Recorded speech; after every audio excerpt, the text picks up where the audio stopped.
Welcome to the Learning Experience powered by CAST. I'm one of your hosts, Kelly Suding. And I'm Luis Perez. And I'm Brian Dean. We are three educators here ready to break down barriers until learning has no limits. Let's do this.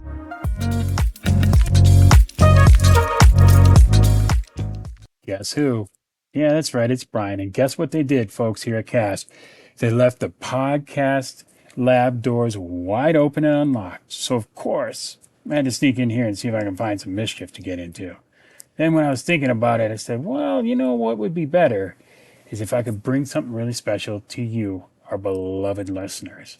And so, looking through our archives, I found a perfect interview that I'd love for you to hear. It's with Allison Posey, and it's part of our UDL Through Stories series. And it's with, wait for it, hold on, Andratesha Fritzgerald. Boom! That's right. So the two of them get together and they talk about Andratesha's book, Antiracism and UDL. And they talk about a whole bunch of other really great things. And we're going to bring some of the best highlights of that to you. Now, if you don't know Andratesha Fritzgerald, then you need to get hip to her. And I mean hip right away. Andratesha Fritzgerald is an amazing human being, first and foremost, and holds this very special place in my heart. She's the founder of Building Blocks of Brilliance, which is a consulting firm that she has started. She is an author, as I had said before. She is an educator. She has worked in urban schools and urban education since probably jump. And she has been a Martha Holden Jennings Foundation Scholar. She's spoken at the CAST Symposium. She has spoken at Harvard Graduate School of Education, the Ireland National College, the UDL-IRN summits. She is a friend to UDL community in so many ways, and she is, more importantly, just the most honest and authentic person that I think I have ever had the pleasure of working with and knowing. She is a truth seeker and a truth speaker, y'all. And I think that if you get hip to this, you're going to want to hear the full interview. And you can catch that on our CAST website, cast.org, under the UDL Through Stories webinar series. All right, enough of me chatting. And besides, I think they've learned that I'm down here. So I got to get going. I'm out. Enjoy. So hello, everyone. I'm Allison Posey. Thank you so much for joining us today in this Learning Through UDL Stories series, where educators, researchers, and UDL practitioners from all around the world share their experiences and insights on implementing universal design for learning, UDL. I'm Allison Posey, just outside of Boston, Massachusetts. So happy to be here with you to explore these real-world strategies, the challenges of education and teaching and learning, and the successes to design learning environments that reach every student. I'm giddy for this second episode, so I'm going to try to refrain a little from being too Elmo-like, but I am so thrilled to be joined by my friend, my colleague for years, Andratesha Fritzgerald. She is the author of Antiracism and Universal Design for Learning. She's a teacher, she's a leader in urban schools, she's an international presenter and speaker, founder of Building Blocks of Brilliance, where I think about the name of that all the time, just building and the blocks and the brilliance.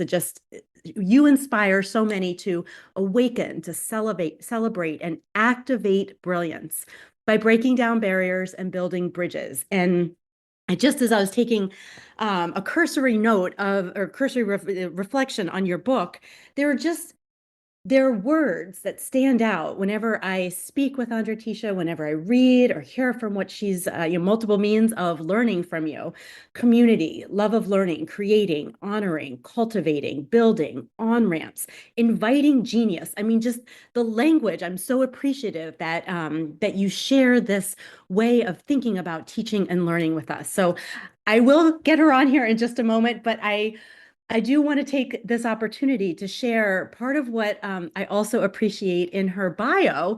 She also describes herself as a self-proclaimed book nerd, which is why we opened the conversation with some book celebrations, a Jeopardy enthusiast. So I need you on my trivia team. And check this one out, an imagination expert. I want to be in that space. So I will invite you all to be imagination experts with us today. She has a love of writing and dreaming out loud with her husband and 2 children, and committed educators all around the world. So I'm so appreciative of you all joining us for this conversation today. And Andratesha, thank you so much for being here with us to share some Allison. of your stories. So it's been a little while, 5 years since your book came out.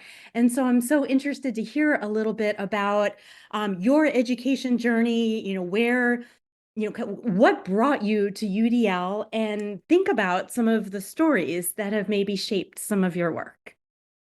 Allison, I want to thank you for just orchestrating this conversation. Just a few short years ago, just about 5 years ago, the book was released. And what I love about stories, and the book was built on stories, is that stories reveal a part of our identity, like a snapshot of who we are in a moment.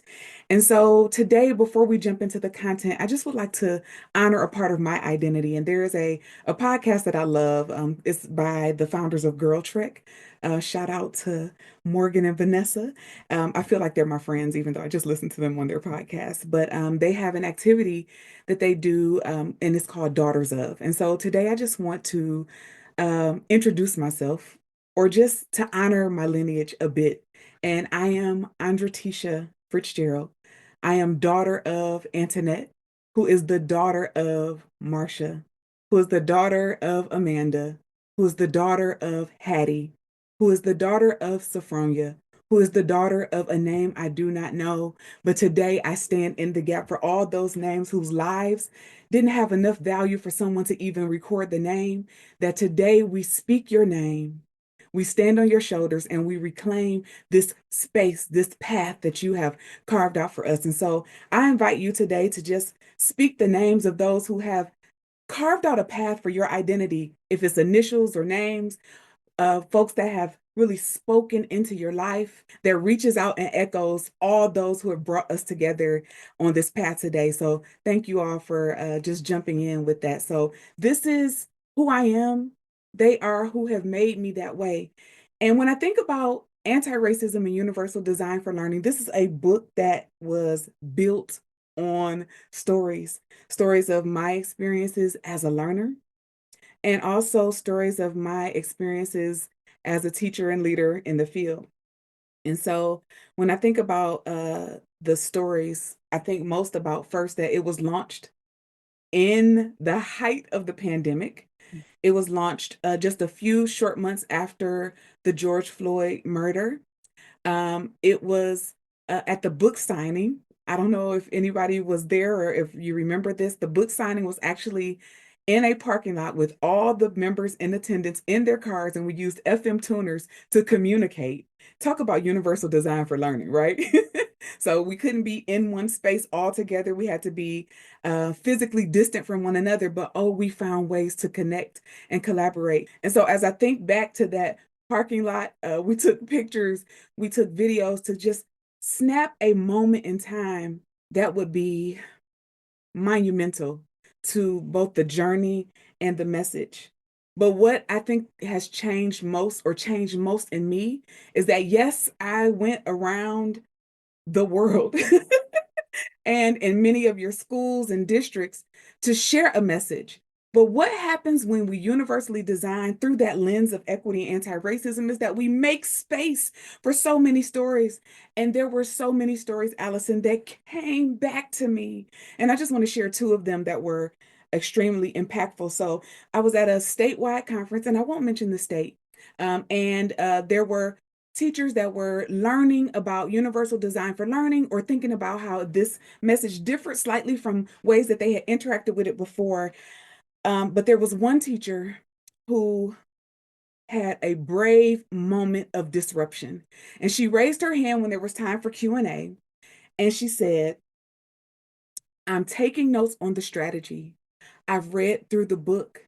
It is resonating with my spirit. But the question I have for you is, what if my principal doesn't believe that racism is real?" And it was a moment that we let hang in the balance of the room. And more than any answer I could give was the power of what happens when one person takes a beautiful step of courage to disrupt normative narratives, to say, there's something happening here that maybe others won't give voice to, but I will. And so I ask you today to think about, what questions have you asked as a result of your learning, your reading, your growing, your connecting? So that's one story that really weighed with me, that sat with me, that is a question that comes back to me, comes back to my mind and my heart often when I'm doing this work. The second thing that I want to share is that it was another statewide conference, and there were over 300 teachers and leaders in the room. And I had gone through an activity that really helps to explicate this power of learning in different ways. And so we had gone through the activity, teachers had a chance to debrief. The microphone was kind of going around the room where people were responding electronically because I'm soliciting for their voice in different ways. And one teacher got the microphone, and I think she waited until the dialogue was dying down. And she said, "This is the first time in my 50 years that I don't feel like I am dumb. I just needed different instruction." And she began to cry. She kept the microphone. She shared a little bit of her story. But I thought, what a sacred place when we can open up the doors and share who we really are, not who others have made us think that we are, when we can share what we really need and not take on a box that just doesn't fit us. This is what anti-racist universal design for learning started as, and what it morphed into is that there are many teachers and leaders who have received a warped narrative of who they are, operating inside of a box that doesn't fit them and perpetuating some of the same harm that has been inflicted on them, trying to pretend that they're a certain kind of learner when all learners need to be welcome. We create that space when we share our story, when we make space for the stories of others, and then we open the door for those stories that have lived in silence and despair and shame to be opened, validated, and then we build together to tear down whatever barriers still remain. So that's what has really, a part of what has been transformative for me in this community building. The community around this book, Allison, has been, there will be times where I would just weep, where we had a book launch team that opened doors for the book and the message to be carried in so many places, but even to share their own learning, their own questions, their own doubts, their own ways that they were creating out a path, maybe where there was resistance, or maybe where the door was wide open. They're like, let's go 100%. And so there's one thing about universal design for learning that I always say in my trainings and things like that, is that if you're doing it by yourself, it's not universal design for learning. I don't know what it is. It's something, but it's not universal design for learning, because UDL is all about community. You do not have to go it alone. I did not have to go it alone. And I'm so grateful that many of you are still here for the journey. For me to help process some of thinking about those brave moments of disruption, the time you decide I'm going to ask the question and not just hold it in, and that feeling of, I know there's another way. I know I'm not dumb. I know there's this power, and as you'll so often share, the brilliance in each and every one of us and of our students. And it really is just finding the conditions to make it happen. And in thinking about some of my lineage, I realized I know very few of the names, which broke my heart. I know Roma, I know Lillian, but I remembered my mom sharing you knew I would get choked up, sharing some recipes with us, because the women in my families, they would cook and they would share their recipes. And I even found the handwriting of my grandmother's recipe for a casserole salad. And then I found the handwriting of my daughter when she was writing one of her, a food mix of rice and beans with asparagus, because her spelling was very phonetic at the time. And I chair and I have the writing of my mom's, and there's something about some of these artifacts that really mean a lot to me. And as you describe the snapshot of what it means, this to me is a snapshot of a lot of where was my grandmother when she wrote this? I remember where my daughter was when she wrote this. Where is this going to end up someday? Where can this end up? And so these conditions that we're creating, that feeling also gets passed. It's not just the things, but it's the feeling that we're passing on to them.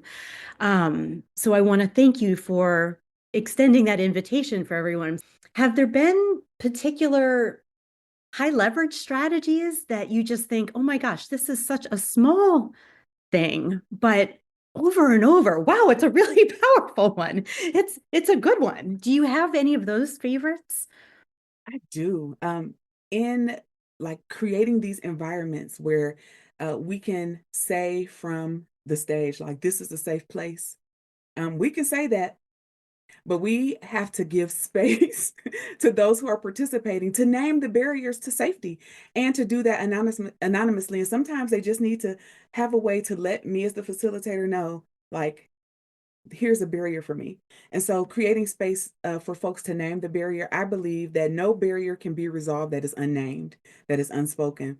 And so there was a workshop that I was doing, and you could kind of feel that there was something happening in the space. As someone who was coming in, building a relationship with this organization, I didn't have access to that. And so I decided to take a moment of bravery to name the barrier for me. Very rarely, as a presenter, as a facilitator, do we name barriers for us. We come in, we make ourselves accommodating, we move in ways that we just try to make sure that everybody has what they need. But I felt a sense of, if I am talking about identity and I am talking about speaking your truth and being unapologetic, then part of that means that I have to open up and share with them, here's what has been barriers for me. I was coming from a situation that was a little bit hostile, the workshop before in another city, in another place. And so I named the barrier, that there has been harm that has taken place, not at your hands, but I'm carrying it with me as I enter into the room. I'm sharing that with you so that as we handle each other with care, you can share with me if I step on your toes, and I will share with you if you step on mine. In community, we say ouch, and then we inquire about the injury. This is how we learn to dance together. That's a strategy that has been helpful for people to be honest and open about the environment that maybe I'm not going to share because it may show up on my evaluation and my evaluators in the room. That will impact the way that I can interact with you. However, I'm listening. Is there a way that maybe we can solicit feedback and comments that's not attached to names if it's going to show up on the screen? This gives me freedom and space, but it also opens up a little bit of a can of worms for those who would like to be keyboard gangsters, as I like to call them, and share little things that they wouldn't say. And that has happened a number of times. Often there is harm that is perpetuated in spaces like professional learning. There is a dominant structure that continues over and over again. There is a type of learning that we lean toward and yield toward. And my job as a implementer, as a designer of instruction, has been to eliminate barriers and then pull back the veil a little bit to say, here's why I made some of the instructional decisions that I made. Here's who I'm trying to reach. And if I haven't reached you yet, this is where I am trying to find out more about you. The more I find out about you, the more you show up in the way I've designed to reach you. Your learning is on the forefront. The barriers that are impacting your access are on the forefront. And together, we will co-design an environment that helps each of us to achieve our goals. That element of co-design in real time and real action, having people see what it feels like to abandon maybe the plans that I have for you, or get rid of some of the slides that won't land well because I'm learning who you are as a community. And then I'm saying to you, yes, I had this planned, but I want to honor the learning in the space. That doesn't make you less of a prepared presenter. It makes you more of a human in front of humans who are reaching toward each other.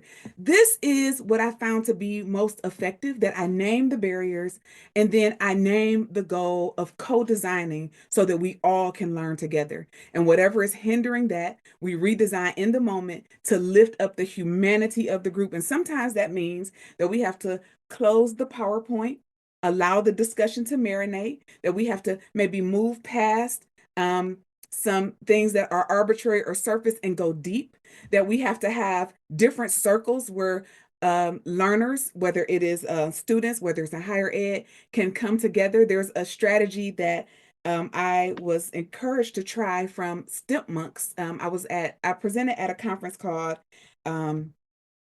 Restoring Humanity, and it's from the Human Restoration Project. And Monks has and I don't know if you all are familiar, but check them out. They are amazing. They have a strategy that comes from Australia where in the learning session, you give learners a chance to choose. Do I want to go to a campfire where there's an expert or a storyteller that is sharing a narrative around this topic? Do I want to go to a cave where I can process on this with no other distractions, no need to talk with anybody else, to literally take space to process? Or do I want to go to a watering hole where we kind of make connections on how this relates to what we're doing, what we know, and what other questions we have? And so you can go to one of those three environments and simply process what you've learned and then offer to the community what it is that you are taking away. This notion of offering, of saying, here's what I have to give, or maybe sometimes just opening your hand saying, there's nothing I have to give, but I'm ready to receive. Honoring that across the spectrum and saying, whatever you have to give is welcome here, has been something that I've learned beautifully from and continue to learn and experiment and play with. I know you all know I'm speechless. But yes, one of the things I want to really value in what you're sharing is often we will get pushback that I don't have time to do this. And here you are with a group you don't know, and it actually didn't take you more time. It just took that vulnerability, that willingness to close the laptop and actually model what we hope educators and facilitators all around the world will do to get to know the humans in the room in the different ways that they receive and give, and recognizing that sometimes you need one more than the other, and we're there for you, either one. So I want to appreciate the time that you're making the space, providing the space, and it didn't take you more time. It's not like you didn't have time for it. There's just something that's really powerful for me in that, because I know the pace of school is fast and hectic, and we're stressed and feel, especially this time of year, can feel run down, and I can't do this thing because it takes more time. So, I think oh, honoring mhm. participants by giving them what it feels like to be in a universally designed learning environment is so much more important than every bullet on the checkpoint all at one time. But giving them these experiences and then peeling back the veil to say, okay, now this is how I've made space for emotional variability, or this is how I've made space for you to share with me in a number of different modalities what you know and understand. And your questions are a part of that. Giving learners, that's teachers and leaders as well, space to make sense of things, to have experiences, and dare I say, to play and have fun and laugh and engage in humor as a strategy. So we know that teachers' plates are full, and we know that they are looking for strategy that they can take back and use in their classrooms right away. But more important than an activity that's cute that you can go and do is the learning that is behind it. Can you honor the humanity of those who are in front of you, looking for you to make space for their learning? Freire always says that storytelling reflects the lived experiences. It disrupts the power structures. It helps us to envision this transformational possibility. How do we do that if we don't make space for teachers to feel what it's like to be in a universally designed learning environment, to sit and compare and contrast the difference between what is a traditional professional learning experience and a universally designed one. And then we also have to create space for dreaming and imagination. Space for dreaming and imagination. And space for dreaming and imagination also means that we have to confront the lie that nothing will change, that nothing will be different. We have to reject this unhopeful notion that there's nothing we can do about the barriers that we face.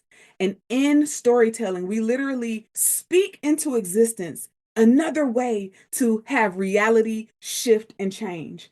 So when one person feels that I have been dumb for 50 years, even though I have degrees, even though I've gone through programs, even though I am teaching others, that we can disrupt that one reality and then send her off to shift that reality for students who may be hiding the same mistruth in their toolbox. And so when we think about how we use storytelling as a practice, Bell Hooks says that discussing storytelling as a practice of talking back to oppressive systems gives us the freedom to name the barrier, to dream the solution, and to co-create it until it comes into existence. And so when we think about storytelling, many times we dismiss it as just a magical, mythical berries and rainbows practice, when it's actually revolutionary, disruptive, and it comes against oppression in a way that personalizes the protest and personalizes the practice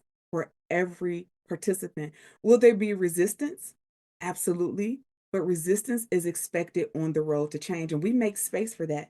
I tell teachers when we are coming together, when we are planning, that if there's skepticism, that's to be expected. Name it as a opportunity for growth, as a possible barrier. Again, barriers are not people. There's no part of your identity that is a barrier. Race is not a barrier. Racism is a barrier. And when we don't plan for the variability and the beauty of humanity that appears before us, then that becomes the barrier. So we have to continually interrogate our design and allow our design to be interrogated. And the more we learn about each other, the more we learn to dance, and we can make something beautiful. So yeah. The image of dancing is just, and when we think of the future of our next chapter together, as we start to facilitate and dream, bring to reality the dreams that we're having. One of the ways that one of my children, my oldest, has been playing with this idea of storytelling in mathematics. He's taking AP Calc AB and has decided to use Spanish textbooks to bring the vocabulary and bridge the gap of vocabulary in there. And so sometimes the way that we envision what math looks like, stories help so much. When I think about statistics, the way I was able to learn was having a story that I was able to put humanity to the way I was analyzing the numbers. And so I think that inviting story into the way we look at teaching and learning, but also the way that we wrestle with dilemma, helps to bring that variability into the space in ways that has a research base, but also has a joyous echo of I know people, I know humans, and now this math is helping me to connect with them. And there's an important question here. How do I use my voice in storytelling when, as a young adult, we are often overlooked?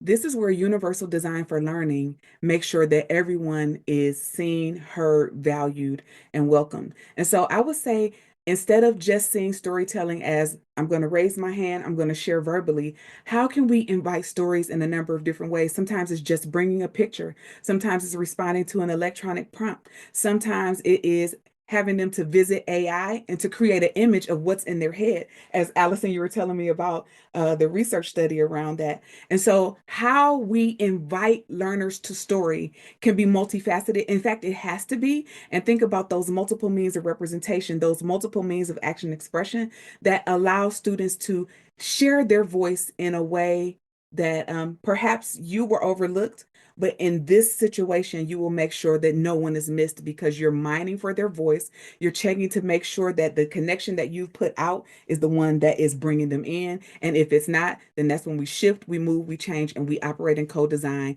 Agency happens when we give learners a chance to tell us what they need, and then we shift the design and we make sure that the barrier is reduced by saying, this design has been changed because the brilliance in this room has taught me better, and now the learning will shift because of what you tell me. It gives them one, validation that their voice does matter, and two, that it matters enough to shift the design, meaning that they'll share with you over and over again because they know their voice will be heard.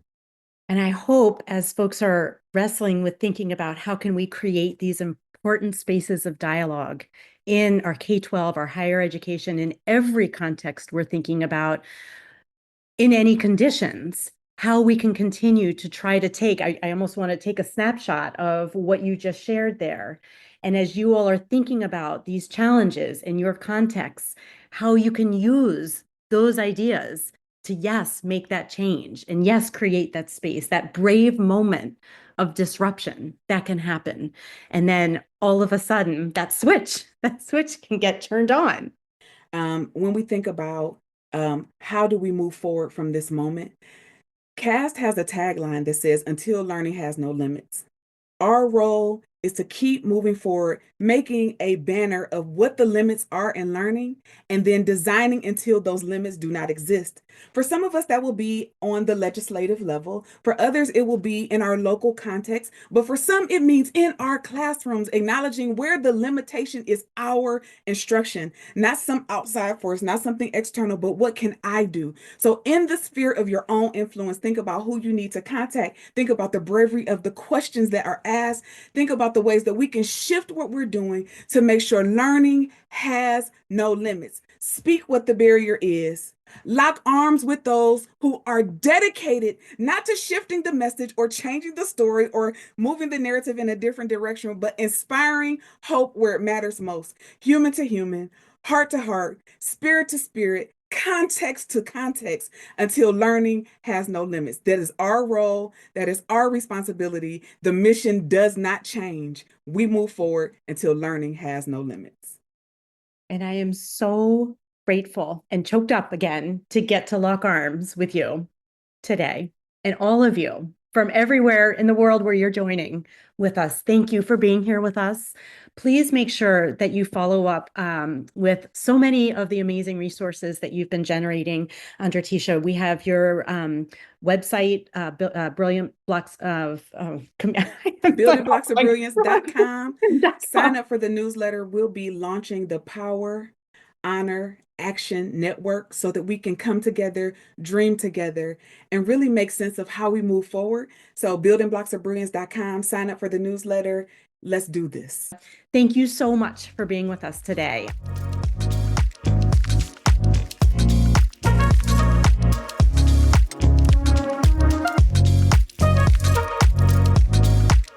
Thanks for tuning in to this episode of the Learning Experience powered by CAST. You can find us on the web at cast.org. That's CAST.org.